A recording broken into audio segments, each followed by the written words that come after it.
है अभी। चंद्रयान 3 की सफलता के साथ ही हर हिंदुस्तानी 7वें आसमान पर है, या यूं कहें कि चांद पर है। आज जब चांद का दीदार करेंगे तो ऐसा लगेगा कि हिंदुस्तान वहां बैठा है। आपको बता दें कि दक्षिण ध्रुव पर सॉफ्ट लैंडिंग करने वाला हिंदुस्तान पहला ऐसा मुल्क बन गया है जिसने एक कीर्तिमान स्थापित किया है, एक नया इतिहास रच दिया है। प्रधानमंत्री नरेंद्र मोदी ने इस मौके पर हर भारतवंशी को, हर वैज्ञानिक को बधाई तो दी, साथ ही उन्होंने कुछ ऐसा बोल दिया जिससे लोगों की जिज्ञासा बढ़ गई।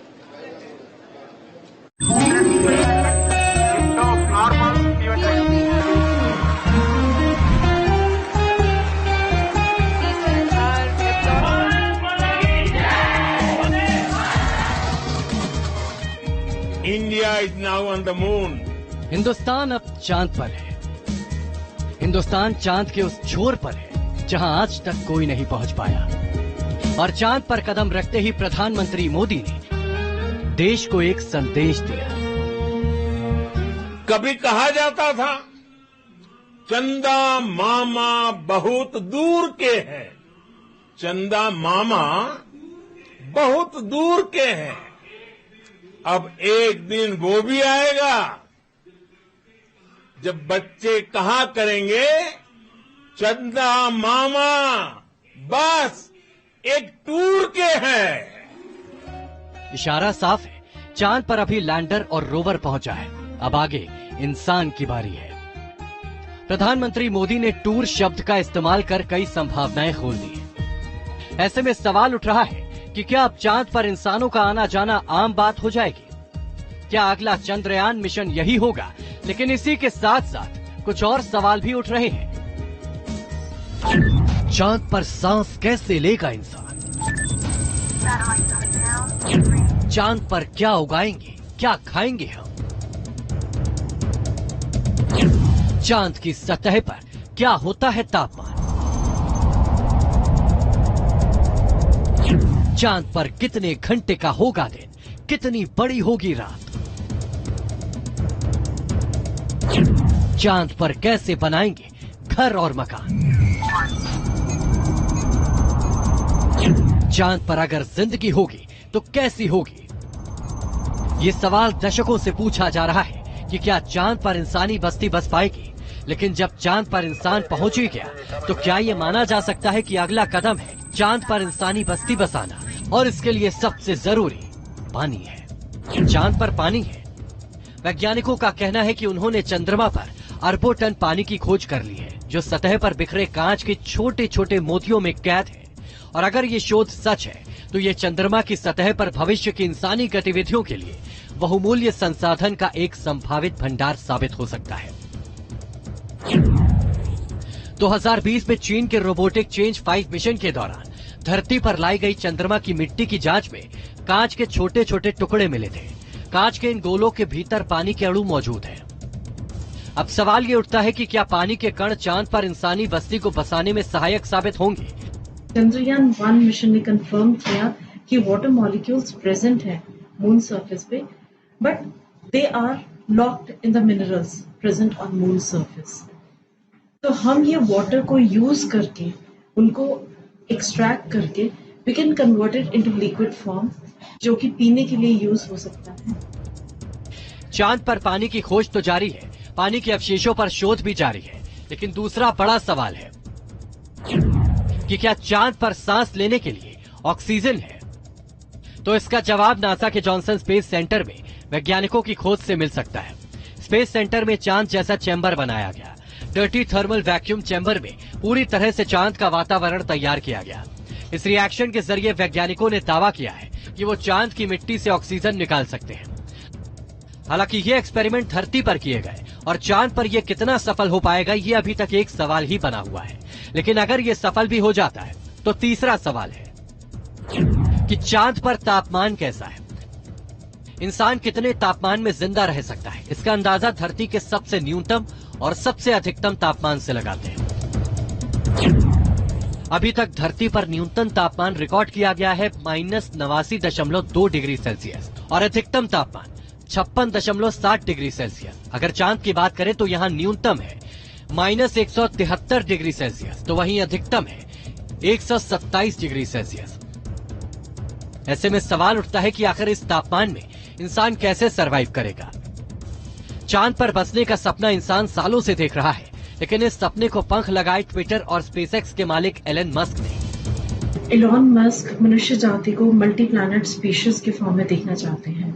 वो चाहते हैं कि मार्स पर एक फुल साइज सिटी एस्टैब्लिश होनी चाहिए, जिसमें ना कि सिर्फ साइंटिस्ट या रिसर्चर्स ही जा सकते हैं, बल्कि कॉमन पर्सन भी जा सकता है। एलन मस्क ने मार्स पर कॉलोनी बसाने की बात कह दी। ऐसे में चांद तो और भी करीब है। चंद वैज्ञानिक धरती के बाहर एक क्लोज्ड कॉलोनी बनाने पर शोध कर रहे हैं, जिसमें वातावरण को कंट्रोल किया जा सकता है, अंदर अनाज और सब्जियां उगाने जैसा एटमॉस्फेयर तैयार किया जा सकता है। लेकिन ये बहुत शुरुआती स्टेज पे है। लेकिन अगर एक बार को मान भी लिया जाए कि ये मुमकिन है, तो फ्यूचर की ये कॉलोनी दिखेगी कैसे? चांद पर अगर इंसान ऐसी कॉलोनी में रहने लगे तो सबसे पहली चीज जो महसूस होगी वो है चांद पर जाकर वजन कम हो जाएगा। दरअसल चांद पर धरती से 6 गुना कम गुरुत्वाकर्षण है। ऐसे में अगर धरती पर किसी का वजन 60 किलो है, वो चांद पर जाकर 6 किलो का हो जाएगा। चांद पर वजन कम होने से या यूं कहें कि गुरुत्वाकर्षण कम होने की वजह से इंसान कैसे चलेगा, ये देख लीजिए। तस्वीरों में आप नील आर्मस्ट्रांग को देख सकते हैं, चांद पर कदम रखने वाले पहले इंसान। देखिए चांद पर कम गुरुत्वाकर्षण की वजह से वो कैसे चल रहे थे। चांद पर भले ही इंसानों ने कम ही कदम रखा, लेकिन वैज्ञानिकों ने चांद के बारे में कोई ऐसे फैक्ट्स पता लगा लिए जो काफी दिलचस्प है। चांद पर भी भूकंप आता है। ये भूकंप घंटों तक रहते हैं, लेकिन तीव्रता कम होती है।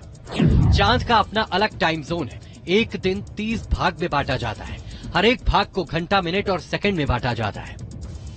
चांद पर अभी तक 12 लोग चल चुके हैं। अब यहाँ इंसानी जीवन बसने का सपना कब पूरा होगा, ये तो वक्त ही बताएगा।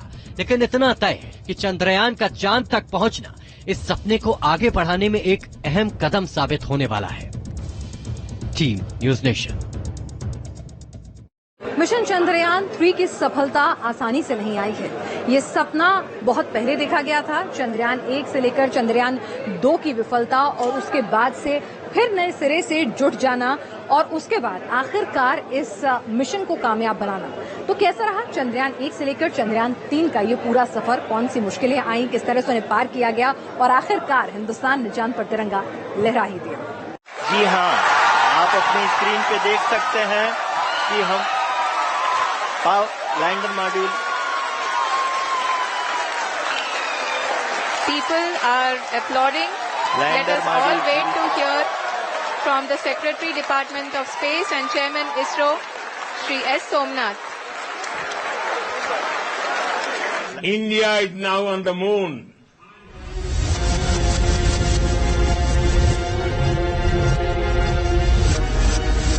भारत एक ऊंची उड़ान लेने के लिए तैयार है।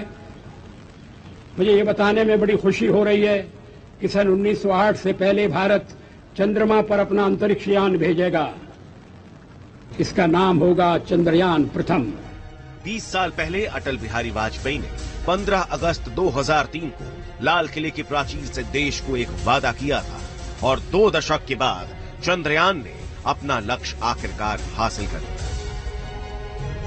अटल जी ने जो सपना देखा उसे पूरा होते हुए वो तो नहीं देख पाए, लेकिन नरेंद्र मोदी के कार्यकाल में अटल जी के साथ हिंदुस्तान ने जो सपना देखा था वो साकार हो गया। चंद्रयान ने चांद की सतह को चूम लिया। जी हाँ, आप अपनी स्क्रीन पे देख सकते हैं कि हम लैंडर मॉड्यूल।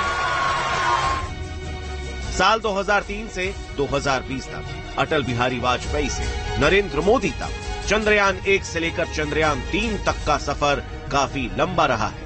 कई अड़चने आई, उन्हें पार किया गया। आज आपको चंद्रयान की शुरुआत से लेकर कीर्तिमान रचने तक का पूरा सफर दिखाएंगे। साल 1999। भारत के स्पेस प्रोग्राम को बूस्ट अप करने का सपना देश के प्रधानमंत्री श्री अटल बिहारी वाजपेयी ने देखा और लक्ष्य तय किया गया चांद। अप्रैल 2023 को देश के 100 वैज्ञानिकों ने मिलकर चंद्रयान मिशन के लिए टास्क फोर्स बनाया। 15 अगस्त 2003 को अटल बिहारी वाजपेयी ने चंद्रयान मिशन का ऐलान किया। नवंबर 2003 में केंद्र सरकार ने चंद्रयान मिशन को हरी झंडी दे दी। प्रधानमंत्री के ऐलान और सरकार की हरी झंडी के बाद इसरो को 5 साल का वक्त लगा और 22 अक्टूबर 2022 को सतीश धवन स्पेस सेंटर से चंद्रयान 1 लॉन्च हुआ और भारत ने इसी के साथ इतिहास रचा। चंद्रयान 1 का मिशन था चांद की ऑर्बिट तक पहुंचना और यहां से चांद के बारे में साइंटिफिक रिसर्च करना। चांद से 200 किलोमीटर की दूरी पर चंद्रयान चांद के ऑर्बिट में सेट हो गया। चंद्रयान 1 ने चांद के 3400 चक्कर काटे, लेकिन 29 अगस्त 2009 को चंद्रयान मिशन से संपर्क टूट गया। भले ही 1 साल बाद ऑर्बिटर का संपर्क टूटा, लेकिन चंद्रयान 1 ने दुनिया को खोज के रूप में एक बहुत बड़ा गिफ्ट दिया। चंद्रयान 1 ने जो तस्वीरें ली थी, उससे नासा ने यह पुख्ता कर दिया कि चांद पर पानी मौजूद है।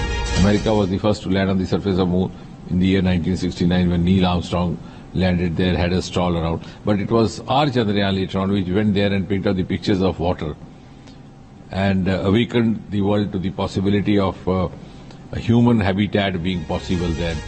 चांद का चक्कर लगाने के बाद अब वक्त था चांद पर पहुंचने का, चांद की सतह को छूने का। लिहाजा अगला मिशन था चंद्रयान 2 के जरिए चांद पर लैंड करना। 18 सितंबर 2008 को मनमोहन सिंह सरकार ने चंद्रयान 2 मिशन को हरी झंडी दी। 2013 में चंद्रयान 2 को लॉन्च होना था, लेकिन रोवर बनाने के लिए जिम्मेदार रूस की देरी की वजह से मिशन को रीशेड्यूल कर दिया गया। भारत ने इसके बाद अपना रोवर खुद बनाया और 22 जुलाई 2019 को चंद्रयान 2 को आशाओं और उम्मीदों के साथ चांद की तरफ भेज दिया। चांद पर पहुंचने के लिए पूरा देश बेताब था।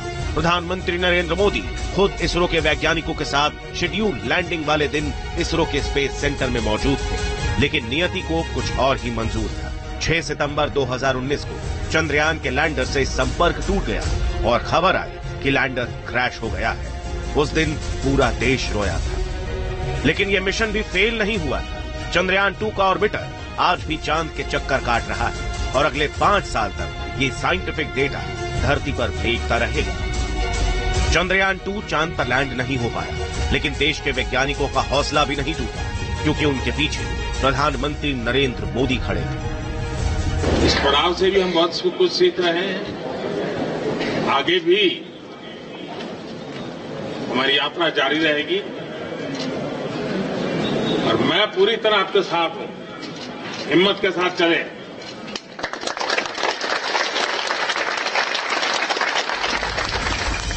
प्रधानमंत्री ने जिन वैज्ञानिकों पर विश्वास जताया था, उन्होंने भी प्रण ले लिया था कि देश के इस सपने को वो साकार करके ही रहेंगे।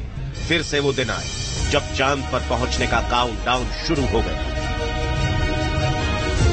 और फिर से देश के सपनों ने चांद के लिए उड़ान भरी और 23 अगस्त 2023 की तारीख इतिहास के पन्नों में दर्ज हो गई, जब हिंदुस्तान चांद पर पहुंचने वाला चौथा देश बन गया और साथ ही चांद के दक्षिणी ध्रुव पर पहुंचने वाला पहला देश।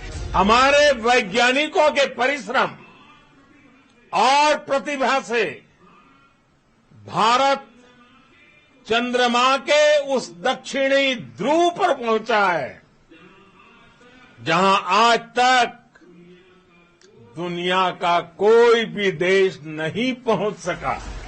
15 अगस्त 2023 को देश ने जो अटल सपना देखा था, आखिरकार वो पूरा हो गया। लेकिन पूरा हिंदुस्तान कह रहा है, ये दिल मांगे मोर। चंद्रयान के बाद अब अगला कदम गगनयान। Team News nation.